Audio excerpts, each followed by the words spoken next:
तो हेलो नमस्ते अस्सलाम वालेकुम और सारे देवी देवताओं की जय। कई बार मैंने यूट्यूब पे एक्सप्लेन भी किया है, उसके बावजूद नए लोगों को कुछ डाउट है कि भाई हमने अपने घर से सब कुछ निकाल दिया, लेकिन मेरे चाचा जी के घर पे, ताऊ जी के घर पे, मामा के घर पे, गांव के घर में पितरों का स्थान है, देवता को पूजा जा रहा है, तो हम क्या करें? क्या इससे भी अफेक्ट हो सकता है? मैंने कई बार बताया, मेरे ख़ानदान में मेरी मॉम क्रिश्चियन है, तो मेरी मॉम के साइड में क्रिश्चियन वाला प्रोसेस को फॉलो होता है। मेरे डैडी वो पठान है, तो मेरे डैडी के ख़ानदान में मुस्लिम लोगों में कोई सुन्नी टाइप है जो दरगाहों में जानते, कोई 24 नंबर टाइप के जो दरगाहों में नहीं मानते। तो वो पूरे डिस्ट्रीब्यूटेड है। बहुत सारे ख़ानदान में ऐसे होंगे जो पीर फ़कीर बाबा घर में दागा तावीज़ सब रखते होंगे।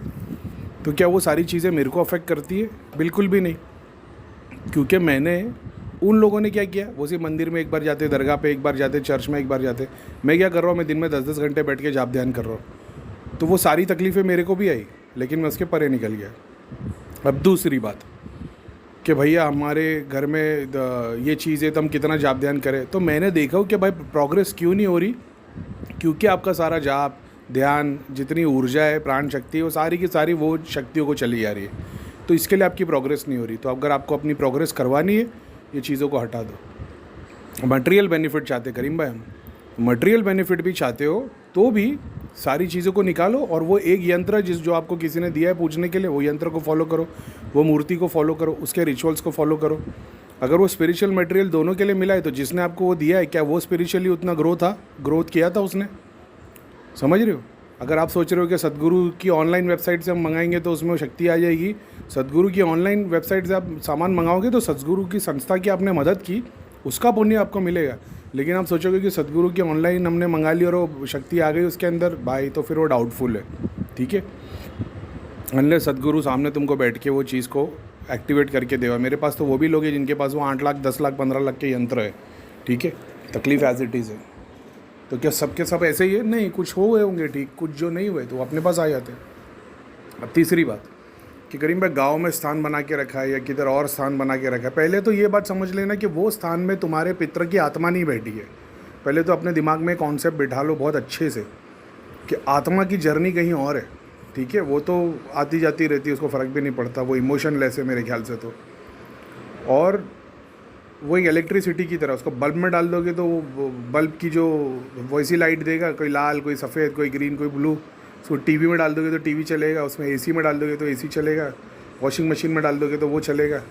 तो वो इलेक्ट्रिसिटी है, उसका कोई स्वरूप नहीं है, लेकिन जिस वस्तु में उसको डाल दोगे वो उस चीज़ को एक्टिव कर देगी। तो पहले तो अपने दिमाग में ये बिठा दो कि आप जिसको देवता समझ के पूज रहे, या भगवान समझ के पूज रहे, या पितर समझ के पूज रहे गाँव में या कहीं भी, वो आत्मा नहीं है। ठीक है, अब वो क्या है, वो वही सूक्ष्म शरीर, वही हमजाद, वही अग्नि तत्व है।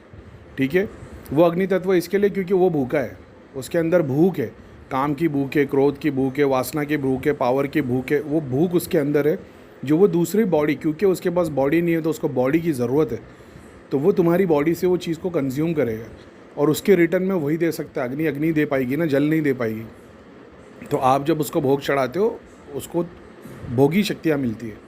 भोगी शक्तियाँ नहीं, ग्रॉस शक्ति, मतलब उसको फिज़िकल चीज़ें दोगे ना तो वो उसके अंदर वो फिज़िकल एट्रीब्यूट्स बढ़ने लग जाते हैं, ऐसा है। तो वो फिर तुम्हारे को उस तरीके में बेनिफिट देता है। पूरा का पूरा डिज़ाइन जो है ना, वो सातों चक्रों के डिज़ाइन के ऊपर, कॉन्सेप्ट के ऊपर है, ऐसा है। अब गांव के अंदर जो पहले जो तुम्हारा स्थान बना है, तुमने पितरों का स्थान बनाया, पहली बात ये समझ लो वो आत्मा नहीं है, वो एक हमजाद है। हो सकता है उसी बंदे का हो जिसका पितरों का स्थान बना है, या किसी और का भी हो सकता है वहाँ पे खड़ा है। समझ रहे हो? जैसे गांव वाले लोग ने पितरों का स्थान बना दिया, 20-25 लोग पूछते हैं, किसी की भक्ति ध्यान या कुछ उसके कर्म पूरे हो गए, वो आत्मा वहाँ से हट गई, दूसरी खड़ी हो गई। क्योंकि खाना तो तुम रोज़ रख रहे हो, तुमको तो पता नहीं कौन सी आत्मा खड़ी है। तो अब वो जो दूसरी है वो आके बैठ जाएगी वहाँ पे, वो लोगों के लिए काम करेगी, खाएगी, क्योंकि वो लोगों के काम करेगी तभी तो तुम वापस ला के दोगे ना, ऐसा है। और जब तक वो वापस परेशान नहीं करेगी, तुम वापस नहीं जाओगे। तो खिलाएगी भी तुमको और परेशान भी तुमको करेगी, ताकि तुम उसको कंटिन्यू देते रहो, ऐसा है। दे के जब तुम ज़्यादा उसको पेट भर दोगे तब फिर वो और गलत काम करने लग जाएगा। अब मान लो मैं बॉम्बे में रहता हूँ और मेरा एक दिल्ली में मेरे पितरों का एक स्थान बना हुआ है, वहाँ पे मेरे कुल देवता का मंदिर भी है, लेकिन मैं बॉम्बे में रहता हूँ, तो वो चीज़ मेरे से अफेक्टेड रहेगी, ऑफकोर्स अफेक्टेड रहेगी। अब मैंने अपने घर में कुल देवता, पितर, यंत्र, 25 चीज़ें और रख दी है, तो मैं जितना भी जाप ध्यान कर रहा हूँ वहाँ की शक्ति मेरे को एंटर नहीं कर पा रही है और मेरी शक्ति उससे कॉन्फ्लिक्ट कर रही है, तो मेरे शरीर में हमेशा तकलीफ रहेगी। अब करीम भाई ने क्या बोल दिया, घर से सारी चीज़ें निकाल दो। तो अब जब तुम सारी चीज़ें निकालोगे ना, तो अब तुम जो घर में जो तुम्हारी लड़ाई थी ना, उसमें तुम जीत गए हो। अब जब तुम जाप ध्यान करोगे तो वो शक्तियाँ जो दूर बैठी है, मान लो दिल्ली में बैठी है मेरी शक्ति पितरों का स्थान पे, वो शक्ति मेरे को अफेक्ट करेगी। लेकिन जब वो आएगी और मेरा जाप ध्यान देख के वो, क्योंकि मैं भोग नहीं चढ़ा रहा हूँ, प्रोग्रेस ही होगी, आशीर्वाद ही देके जाएगी। अब वो चाहे हमजाद हो, समझना इस बात को बहुत गौर से, क्योंकि वो लोग जहाँ पे आ रहे हैं मंदिर में, वो लोग अपनी अपनी इच्छाओं को लेके आ रहे हैं मंदिर में या पितरों के स्थान पे। वो तकलीफ़ में इसलिए आ रहे हैं ना। असली में जो पितर है ना, असली में जो एग्जिस्टेंस में पितर है, वो पितर लोक में है। वो हम महीने में अमावस पूर्णिमा में आते हैं, सेलेक्टेड डेज में आते हैं, तकलीफ़ में आते हैं, पूजा हवन बर्थडे पार्टी में आते हैं, आशीर्वाद देके जाते हैं। वो एक अलग डायमेंशन है मल्टीवर्स वाला। जो नीचे रह रहे भोगी वाले, नीचे के 3 वाले डायमेंशन वाले भोगी वाले, उनको तुम पितरों की कैटेगरी में नहीं रखो तो बेटर है। हालांकि वो भी पितर में ही काउंट होते हैं, लेकिन वो नीची कैटेगरी के। अब मान लो तुमने दिल्ली के अंदर वो बैठे हुए, वो भोग दे रहे, तुम बॉम्बे के अंदर रह रहे हो, तुम जाप ध्यान कर रहे हो, तो वो जितना ज़्यादा तुम जाप ध्यान करोगे उतना तुम्हारे लिए ऊर्जा बढ़ने लग जाएगी, क्योंकि तुमने घर में से सारे ब्लॉकेजेस हटा दिए। तो अब तुम्हारी डायरेक्ट कॉन्फ्लिक्ट खाली वो रह जाएगी। पहले तुम 50 चीज़ से लड़ रहे थे, अब वो सिर्फ एक चीज़ रह जाएगी।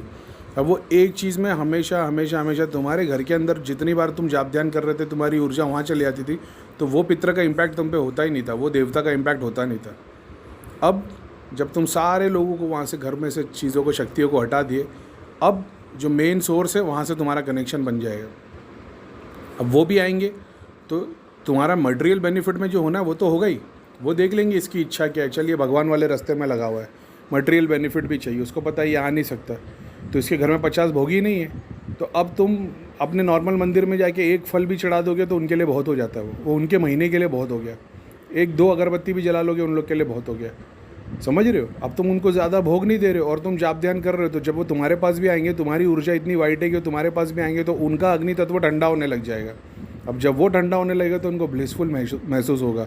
अब उस वजह से वो लोग तुम्हारे से मिलना ज़्यादा पसंद करेंगे। मतलब भूख तो तुमको लगती है, खाना तो तुम खाते हो, लेकिन मंदिर में पूजा करने का आनंद अलग है, ध्यान करने का आनंद अलग है।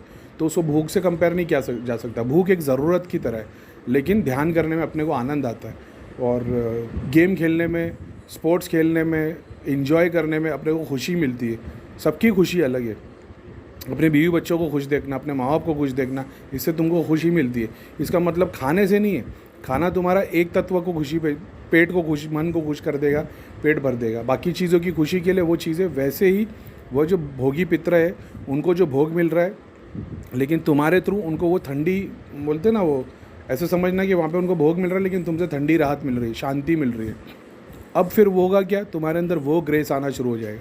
अब वो अग्नि तत्व को उन लोग भोग तो चढ़ा देंगे, तो वो ऐसा है कि जैसे एक घर का एग्जाम्पल के तौर पे कोई मान लो गैंगस्टर है, तो वो दुनिया में गैंगस्टर की तरह रहेगा, मारपाट करेगा, सब कुछ करेगा। घर में आने के बाद में वो सीधा बन के रहेगा, अपने घर में सबको मारेगा, काटेगा नहीं। वो समझ रहे हो? उसको घर में सुख शांति मिल जाएगी, वो अपना चुपचाप बैठ जाएगा।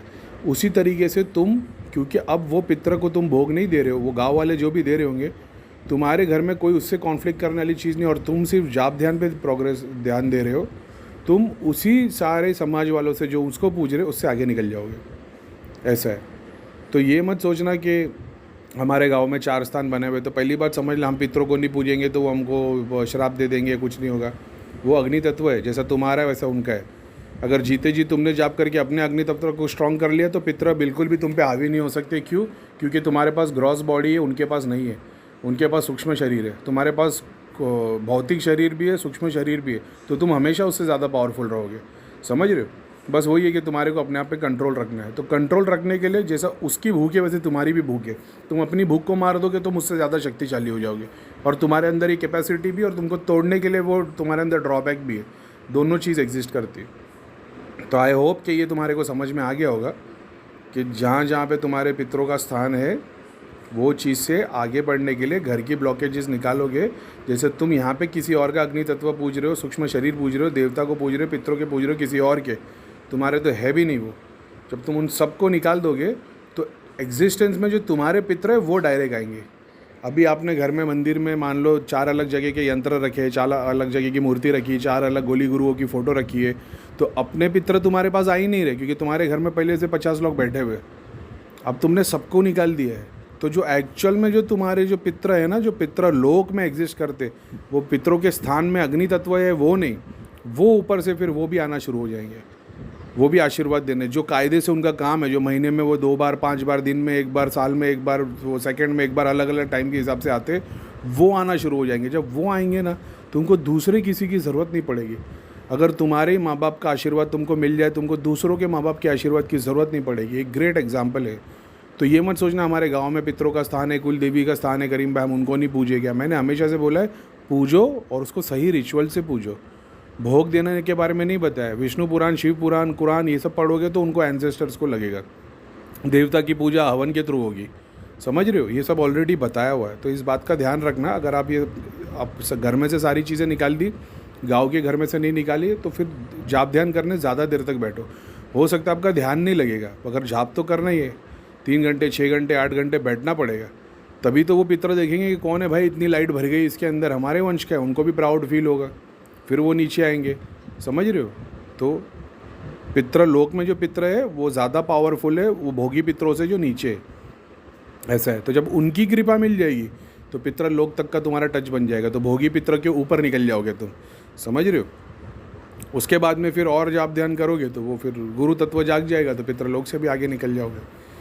तो मेरा आई होप कि ये मैंने क्लियर कर दिया हो। अगर आपको अभी भी डाउट हो तो इस बात को समझ लेना कि तुम जिसको पूज रहे हो, पहली बात वो पितरों की आत्मा नहीं, पितर अलग जगह पे, और तुमने दूसरों के पितर देवता और स्थान पे चीज़ें बिठा के रखी। जब उसको निकाल दोगे तो तुम्हारे घर के देवता, घर के पितर, घर के सारे जितने हैं एंसेस्टर्स और स्पिरिचुअल गाइड और फैमिली के स्पिरिचुअल गाइड, वो सारे नीचे उतरेंगे तुम्हारी हेल्प करने के लिए। समझ। नीचे उतरने का मतलब वो नहीं जो नीचे की योनी में आना, नीचे उतरने का मतलब तुमको आशीर्वाद देने के लिए, ऐसा है।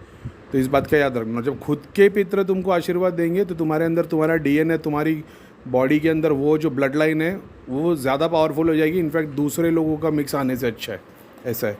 जैसे 2 आदमी है, एक जो 10 अलग देवता को और अलग पितरों को पूज रहा है, और एक बंदा है जो सिर्फ अपने पितर, अपने देवता सबको पूज रहा है। तो इसकी वाइट लाइट, इसकी बॉडी वाइट से भरी हुई रहेगी।